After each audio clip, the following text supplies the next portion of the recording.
Welcome to our channel पर नए हैं तो प्लीज़ चैनल को सब्सक्राइब करें। इस वीडियो में आपको जो बिहार सचिवालय का टेस्ट सीरीज चलाया जा रहा है उसी का ये अगला पार्ट है।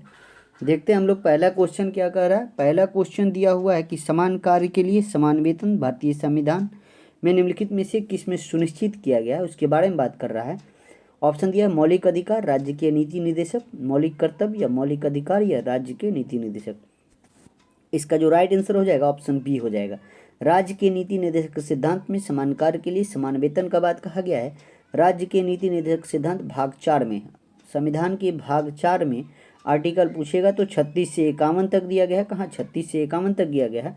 बात कर रहा है समान कार्य के लिए समान वेतन, तो स्त्री और पुरुष को समान कार्य के लिए समान वेतन की चर्चा जो है वो आर्टिकल 39 का डी में दिया गया है। कहाँ 39 का डी में बोला गया है। और ऑप्शन में है जो देख सकते हैं मौलिक कर्तव्य का बात कर रहा है, तो मौलिक कर्तव्य की जो चर्चा संविधान में है भाग 4 के क में दिया गया है। कहाँ भाग 4 के क में दिया गया है। जो अनुच्छेद पूछेगा तो 51 का क हो जाएगा। ठीक है, अनुच्छेद 51 के क में बात करेगा मौलिक कर्तव्य, तो 11 मौलिक कर्तव्य वर्तमान में है।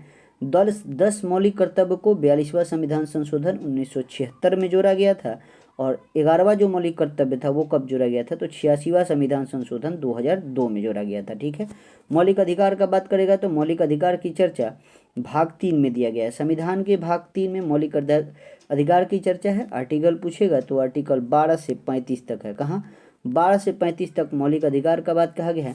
मौलिक अधिकार में अगर हनन होता है तो आप सीधे सुप्रीम कोर्ट जा सकते हैं आर्टिकल 32 के तहत, और अगर हाई कोर्ट जाना है तो 226 के तहत मौलिक अधिकार के हननों में हाई कोर्ट 226 के तहत और 32 के तहत सुप्रीम कोर्ट जा सकते हैं। यानी मौलिक अधिकार का संरक्षक अगर कोई है तो हाई कोर्ट 226 के तहत और सुप्रीम कोर्ट 32 के तहत है। ठीक है, अगला क्वेश्चन देखते हैं। अगला क्वेश्चन क्या कह रहा है कि निम्नलिखित नेताओं में कौन दल रहित लोकतंत्र की अवधारणा से संबंधित है। क्या बात कर रहा है, दल रहित लोकतंत्र की अवधारणा से संबंधित है।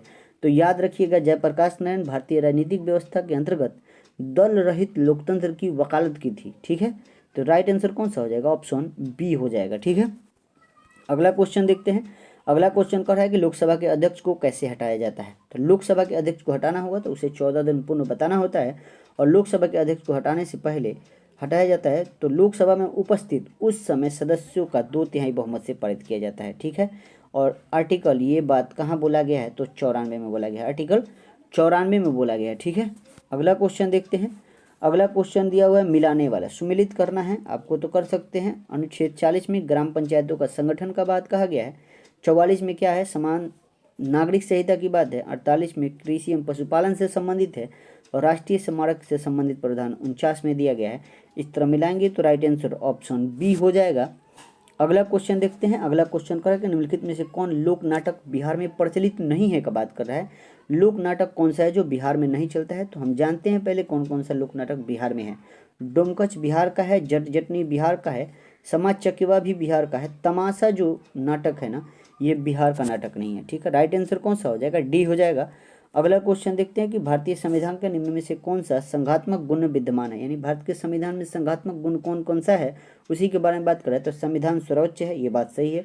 संघ राज्य के बीच शक्तियों का विभाजन है, ये भी बात सही है। न्यायपालिका की स्वतंत्रता, न्यायपालिका हमारा स्वतंत्र है, ये भी बात सही है। राइट आंसर कौन सा हो जाएगा, ऑप्शन डी हो जाएगा। अगला क्वेश्चन देखते हैं। अगला क्वेश्चन 7 नंबर होगा। तो अगला क्वेश्चन कह रहा है कि संसद में केंद्रीय बजट की तैयारी एवं प्रस्तुति के लिए निम्नलिखित में से कौन सा विभाग उत्तरदायी है।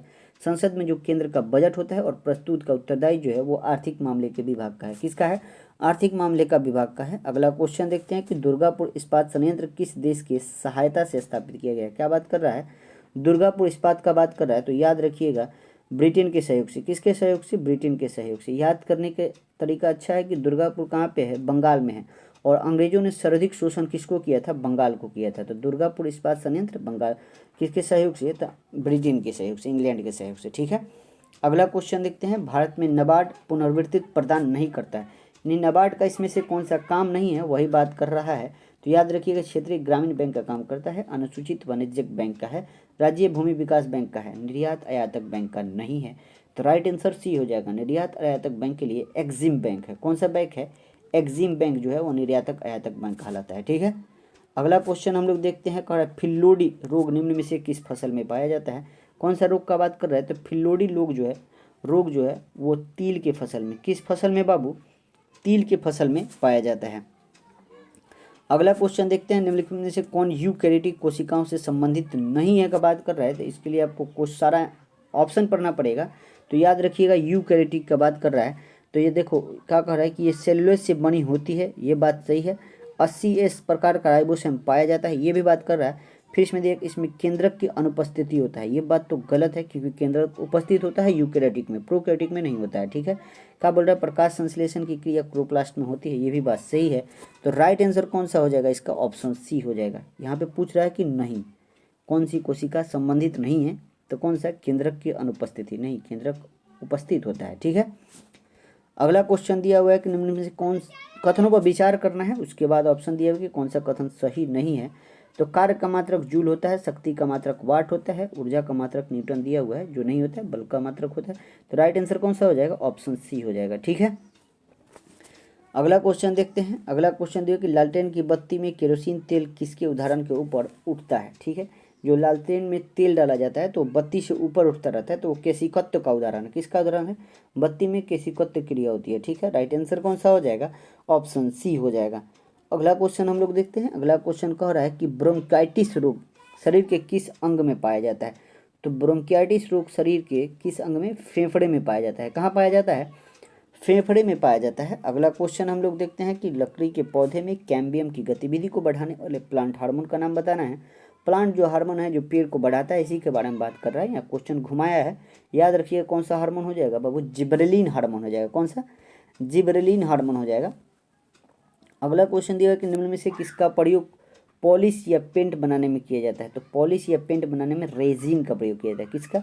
रेजिन का प्रयोग किया जाता है। अगला क्वेश्चन दिया कि मानव जाति का विकास का सही क्रम बताना है। तो मानव जाति का विकास का सही क्रम, इसके लिए आपको पढ़ना पड़ेगा आपको। तो मछली, उसके दिया उभयचर, सरीसृप, मानव, यही हो जाएगा। Option A is right answer. अगला क्वेश्चन हम लोग देखते हैं। अगला क्वेश्चन क्या कह रहा है?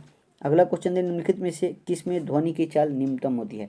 इस ऑप्शन में पूछ रहा है कि ध्वनि की चाल सबसे कम किस में होगा? तो याद रखिएगा सबसे कम अल्कोहल में हो जाएगा। कौन सा? अल्कोहल, यानी option A is right answer.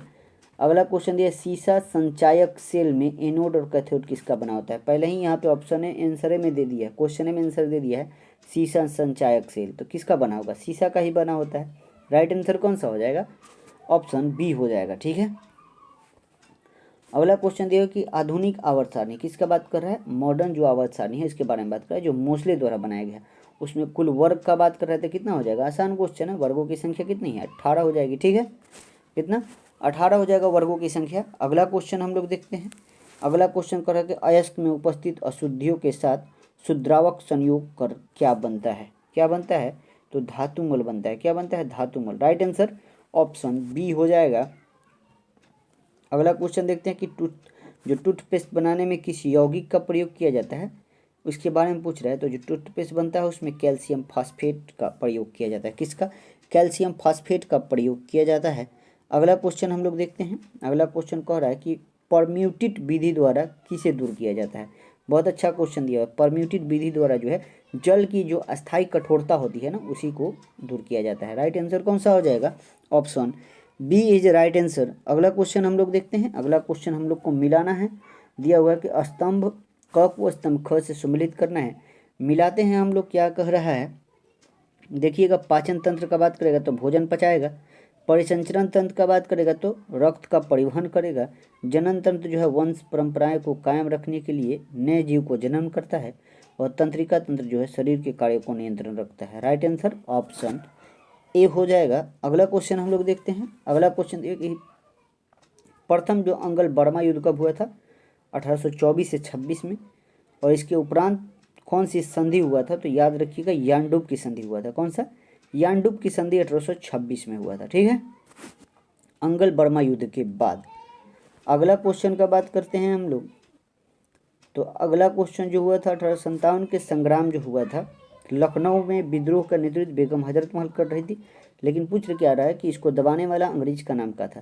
तो अंग्रेज जो था वो कौन था? कॉलिन कैम्पबेल था। इसको मेजर कैम्पबेल कहा जाता है। राइट आंसर कौन सा हो जाएगा? ऑप्शन बी हो जाएगा। अगला क्वेश्चन देखते हैं कि साइमन आयोग को श्वेत कमीशन कहा जाता है। क्या कहा जाता है? साइमन आयोग को श्वेत कमीशन क्या कहा जाता है? श्वेत कमीशन क्यों कहा जाता है? क्योंकि इसमें 7 सदस्य थे, 7 सदस्य अंग्रेज थे, इसलिए इसे व्हाइट कमीशन के नाम से जाना जाता है। क्या करा? इस गठन का उद्देश्य क्या था?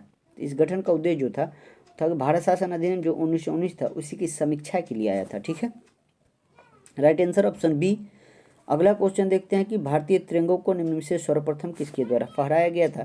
तो याद रखिएगा, तिरंगा का बात कर रहे थे, भारतीय तिरंगों को सर्वप्रथम जवाहरलाल नेहरू द्वारा फहराया गया था। कब फहराए थे? जवाहरलाल नेहरू द्वारा फहराया गया था। ठीक है, 1919 का जो लाहौर 1929 में लाहौर अधिवेशन हुआ था, उसी के बाद 26 जनवरी जो आया था 1930 में, उसी के समय रावी नदी के तट पर फहराए थे। ठीक है, अगला क्वेश्चन देखते हैं। अगला क्वेश्चन दिया हुआ है कि गंगा मथुरा कला शैली का विकास किसके शासन काल में हुआ था?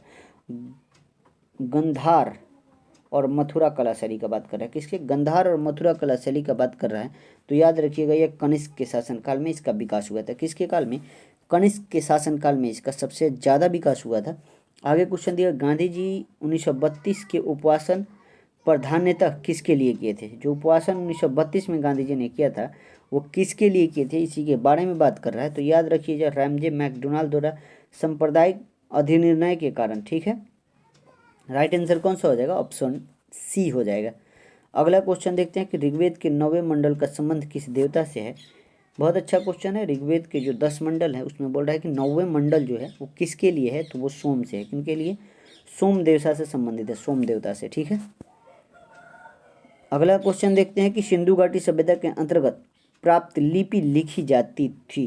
क्या बात कर रहा है? कि सिंधु घाटी सभ्यता के अंतर्गत जो लिपि लिखी जाती थी उसी के बात कर रहा है। कैसे लिखी जाती थी उसी का बात कर रहा है। तो इसका जो राइट आंसर जो हो जाएगा वो पहली पंक्ति दाईं से बाईं ओर और दूसरी पंक्ति जो है बाईं से दाईं ओर लिखी जाती थी। तो राइट आंसर ऑप्शन सी हो जाएगा। कौन सा हो जाएगा? ऑप्शन सी राइट आंसर हो जाएगा। अगला क्वेश्चन दिया हुआ, निम्नलिखित में से कौन सुमेलित नहीं है का बात कर रहा है। देखिए, 1857 से विद्रोह से कानपुर नाना साहब संबंधित है, इलाहाबाद लियाकत अली ये भी संबंधित है, बरेली जो था मौलवी अहमदुल्ला दिया है जो गलत है, दिल्ली बख्त खान ये सही है। राइट आंसर कौन सा? ऑप्शन सी हो जाएगा, बरेली खान बहादुर खान हो जाएगा। ठीक है, यानी बरेली में जो नेतृत्व कर रहे थे 1857 का विद्रोह का वो थे खान बहादुर खान, मौलवी अहमदुल्ला नहीं थे। ठीक है, राइट आंसर कौन सा हो जाएगा? Option C is right answer. अगला क्वेश्चन बोल रहा है कि अदीना मस्जिद का निर्माण किसके शासक द्वारा किया गया? किस शासक द्वारा किया गया? कौन सा मस्जिद का बात कर रहा है? तो मस्जिद दिया हुआ है अदीना। अदीना मस्जिद जो है सुल्तान सिकंदर द्वारा। किसके द्वारा? सुल्तान सिकंदर द्वारा। ठीक है, right answer option B is right answer. अगला क्वेश्चन देखते हैं। 35 नंबर क्वेश्चन कह रहा है कि बिहार के राजनीतिक प्रीति दिवस कब मनाया जाता है? बहुत अच्छा क्वेश्चन है कि बिहार में राजनीतिक प्रीति दिवस कब मनाया जाता है, इसी के बारे में बात कर रहा है। तो इसका राइट आंसर जो हो जाएगा वो 10 अगस्त 1929 से। कब? 10 अगस्त 1929। राइट आंसर ऑप्शन ए हो जाएगा। ठीक है, अगला क्वेश्चन हम लोग देखते हैं। अगला क्वेश्चन कह रहा है कि निम्नांकित में से किन राज्यों की सीमा बांग्लादेश से मिलती है? बांग्लादेश से कौन कौन से राज्य मिलते हैं, इसके लिए आपको इंडिया का मैप अच्छा से याद रहना पड़ेगा, तभी आप बता सकते हैं। तो इसमें से जो मेघालय मिलता है, त्रिपुरा, असम, मिजोरम, सारे जो राज्य हैं वो सारे राज्य बांग्लादेश से सटे हुए हैं। तो राइट आंसर कौन सा? ऑप्शन डी हो जाएगा। अगला क्वेश्चन दिया हुआ कि पश्चिमी घाट के निम्नांकित पहाड़ी को उत्तर से दक्षिण सही क्रम में सजाना है, इसके लिए भी मैप के थ्रू आप याद कर सकते हैं। ठीक है, क्या बात कर रहा है? उत्तर से दक्षिण सजाना है, यानी इस तरह सजाना है आपको, इस तरह सजाना है। ठीक है, इस तरह सजाना है, उत्तर से हमको दक्षिण जाना है, सही क्रम में सजाना है। क्या बात कर रहा है? पश्चिम घाट के जो पहाड़ियाँ हैं उनको सजाने का बात कर रहा है। तो इसको हम लोग सजाते हैं, पहले नीलगिरी की पहाड़ी देते हैं, अन्नामलाई और इलायची की पहाड़ी। ठीक है, राइट आंसर ऑप्शन ए हो जाएगा। ठीक है, देखते हैं अगला क्वेश्चन क्या कह रहा है कि निम्न में से कौन सी झील विवर्तनीय झील है? विवर्तनीय झील का बात कर रहा है, कौन सी झील जो है विवर्तनीय झील है। तो इसका जो राइट आंसर जो हो जाएगा वो हो जाएगा वुलर झील। कौन सा? वुलर झील जो है विवर्तनीय झील है। ठीक है, आगे देखते हैं आगे क्या कह रहा है। आगे कह रहा है कि निम्नलिखित वनों में भारत में सर्वाधिक बृहत क्षेत्र में कौन सा वन पाया जाता है? जो यहाँ पे वन ऑप्शन में दिया बोल रहा है कि भारत में कौन सा वन सर्वाधिक पाया जाता है, उसी के बारे में बात कर रहा है। तो इसका राइट आंसर कौन सा हो जाएगा? उष्णकटिबंधीय शुष्क पर्णपाती वन, यानी option C is right answer हो जाएगा। अगला क्वेश्चन देखते हैं। अगला क्वेश्चन क्या कह रहा है? अगला क्वेश्चन कह रहा है कि गहीरमाथा ओलिव रीडेल कछुआ को प्रजनन के लिए प्रसिद्ध हैं, यह स्थान किस राज्य में है? बहुत अच्छा क्वेश्चन है। क्या बात कर रहा है कि गहीरमाथा जो ओलिव रीडेल कछुआ हैं कि प्रजनन के लिए प्रसिद्ध है या किस स्थान पे है? तो इसका राइट आंसर कौन सा हो जाएगा? उड़ीसा हो जाएगा। कौन सा हो जाएगा? उड़ीसा में। ठीक है, अगला क्वेश्चन देखते हैं। अगला क्वेश्चन कह रहा है कि विश्व हाथी दिवस निम्न में से किस तिथि को मनाया जाता है? क्या बात कर रहा है? हाथी दिवस का बात कर रहा है। तो बाबू हाथी दिवस 12 अगस्त को मनाया जाता है। कब मनाया जाता है? 12 अगस्त को मनाया जाता है। ठीक है, अगला क्वेश्चन देखते हैं कि निम्न में से कौन सा अभ्यारण्य उड़ीसा राज्य में अवस्थित है? क्या बात कर रहे हैं कि उड़ीसा में कौन कौन सा है, इसी के बारे में बात कर रहा है। तो हम लोग मिलाते हैं कौन कौन सा है। सिमलीपाल तो है, ये है। नंदन कानन अभ्यारण्य ये भी है, और भीतरकनिका ये भी है। राइट आंसर कौन सा हो जाएगा? Option D is right answer. अगला क्वेश्चन हम लोग देखते हैं। अगला क्वेश्चन क्या कह रहा है कि टी शब्द किस खेल से संबंधित है? क्या बात कर रहा है? एक शब्द दिया हुआ है टी शब्द, बोला है कि किस खेल से संबंधित है। तो याद रखिएगा ये गोल्फ से है। किससे है बाबू? गोल्फ से है। Option C is right answer. अगला क्वेश्चन दिया कि शॉर्ट स्टोरी निम्न में से किस प्रसिद्ध व्यक्ति की रचना है? क्या बात कर रहा है? Short story. शॉर्ट स्टोरी किस व्यक्ति की रचना है, इसी के बारे में बात कर रहा है। तो इसका राइट आंसर रविंद्रनाथ टैगोर हो जाएगा। कौन सा? रविंद्रनाथ टैगोर का है। ठीक है, आगे देखते हैं। मातृत्व मृत्यु दर होती है, क्या होती है? मातृत्व मृत्यु दर, उसी के बारे में बात कर रहा है। तो हम जानते हैं मातृत्व मृत्यु दर जो होता है प्रति 1 लाख जीवित जन्मों पर माताओं की मृत्यु की संख्या बताता है। इसका राइट आंसर कौन सा हो जाएगा? Option A is right answer. ठीक है, आगे देखते हैं। आगे दिया कि निम्न में से कौन सा विकल्प 2011 की जनगणना के आधार पर स्वधिक लिंगानुपात वाले राज्यों में अवरोही क्रम दर्शाता है? बहुत अच्छा क्वेश्चन दिया हुआ है। तो यहाँ पे केरल तो सब कोई जानता है, सबसे ज़्यादा वहाँ पे है आपको लिंगानुपात। उसके बाद का जो है उसके बारे में बात कर रहा है, तो इसलिए आपको जान लेना बहुत ज़रूरी है। इसका जो राइट आंसर कौन सा हो जाएगा? केरल के बाद तमिलनाडु होगा और उसके बाद आंध्र प्रदेश हो जाएगा। ठीक है, राइट आंसर कौन सा? Option B is right answer. अगला क्वेश्चन देखते हैं कि गुलाबी क्रांति किसके उत्पादन से संबंधित है? क्या बात कर रहा है? गुलाबी क्रांति का बात कर रहा है। तो जो गुलाबी क्रांति है ना, वो किससे संबंधित है? तो प्याज से तो है, ये है, झींगा से भी है और औषधि से भी है। ठीक है, राइट आंसर कौन सा? Option C is right answer. अगला क्वेश्चन देखते हैं क्या कह रहा है। क्यूरोसियो में जलधारा के संबंध कौन सा सही है? क्यूरोसियो में जलधारा का संबंध बात कर रहा है। तो क्यूरोसियो जलधारा संबंध जो है प्रशांत महासागर की गर्म जलधारा है। क्या है? राइट आंसर ऑप्शन ए हो जाएगा। अगला क्वेश्चन है निम्नलिखित में से किस नदी की ऊपरी मार्ग में मीठा जल परंतु निचले भाग खारे जल का प्रवाह मिलता है? क्या बात कर रहा है? कौन सा नदी है जिसकी ऊपरी भाग में मीठा जल लेकिन निचले भाग में खारे जल का प्रवाह मिलता है? इसी नदी का बात कर रहा है। तो याद रखिएगा लूनी नदी जो है ना, लूनी नदी में ऊपर वाला जल जो उसका होता है मीठा होता है लेकिन नीचे आने पर खारा जल हो जाता है। ठीक है, अगला क्वेश्चन आज का अंतिम क्वेश्चन है कि जल के हिमीकरण के होने पर इसका ताप क्या होता है? जल का हिमीकरण होने पर इसका ताप क्या होगा, इसी के बारे में बात कर रहे हैं। तो अपरिवर्तित रहता है। क्या होता है? अपरिवर्तित रहेगा। ठीक है, आज के लिए इतना ही, मिलते हैं हमको अगले वीडियो में। जय हिंद, जय भारत।